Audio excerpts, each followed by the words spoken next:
actually believe the Bible for many reasons, but for me, one of the crucial issues is the actual manuscript availability that we find within the sources.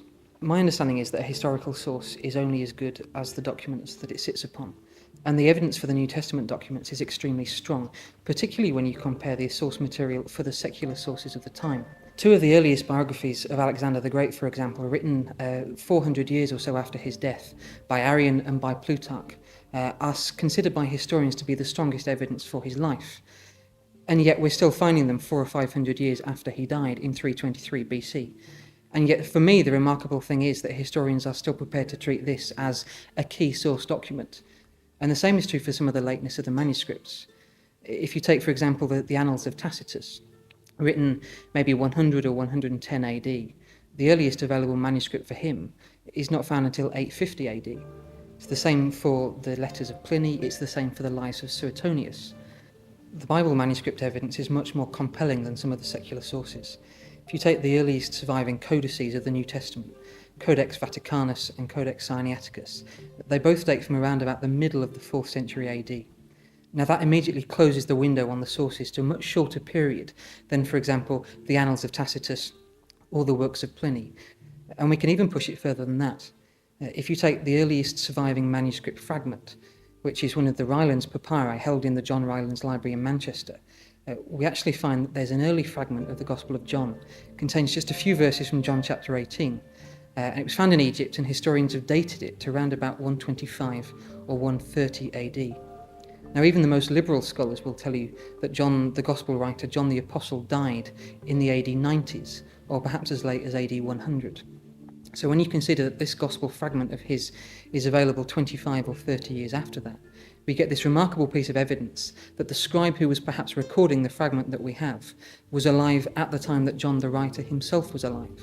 In other words, what the document does is take us right to the very heartbeat of the Gospel message, and it gives us something really significant to work with. Now you can add to this the number of manuscript copies which are still available. There are 8 copies, for example, for Herodotus, one of the so-called fathers of history. There's 7 copies of some of Aristotle's work. There's 20 copies left of Tacitus. And yet there's somewhere between 20,000 and 24,000 New Testament documents or New Testament fragments surviving. I suppose really the bottom line is this. The biographer of Jesus, who takes a look at the Gospel records as recorded in the New Testament, is on much safer ground and much surer ground than the biographer of, for example, Julius Caesar, or Alexander the Great, or Pliny the Younger. And I don't hear anybody arguing the evidence for their existence at any point in time. For me, the New Testament manuscript evidence is compelling enough. But if you add to that the most remarkable archaeological discovery of the 20th century, it seems that both the Old Testament and the New Testament documents stand up to scrutiny. Back in 1947, an Arab goat herder near Qumran, around the area of the Dead Sea, threw a stone into a cave, and he heard a strange noise. So he went to investigate and found in the cave and in caves nearby a variety of clay jars, and in the jars were leather documents. And what he didn't realize at the time, but what archaeologists and historians have later discovered, is that he had found what's become known as the Dead Sea Scrolls, the most incredible manuscript discovery of the 20th century. The Dead Sea Scrolls have been dated to around about 100 BC. They're the most convincing and most complete record that we have of both Old Testament and New Testament manuscripts. It seems that there were some monastic farmers living around the area in the 1st century AD, and when the Romans took Jerusalem in AD 70, they tried to hide their manuscripts and hide their documents in these jars in the caves. One of the scrolls contains all 66 chapters of the book of Isaiah, and it's remarkable because it also antedates the previous oldest copy of the book of Isaiah by nearly 1,000 years. The Masoretic text was around 900 or 1,000 AD. This Dead Sea Scrolls copy is from around 100 BC.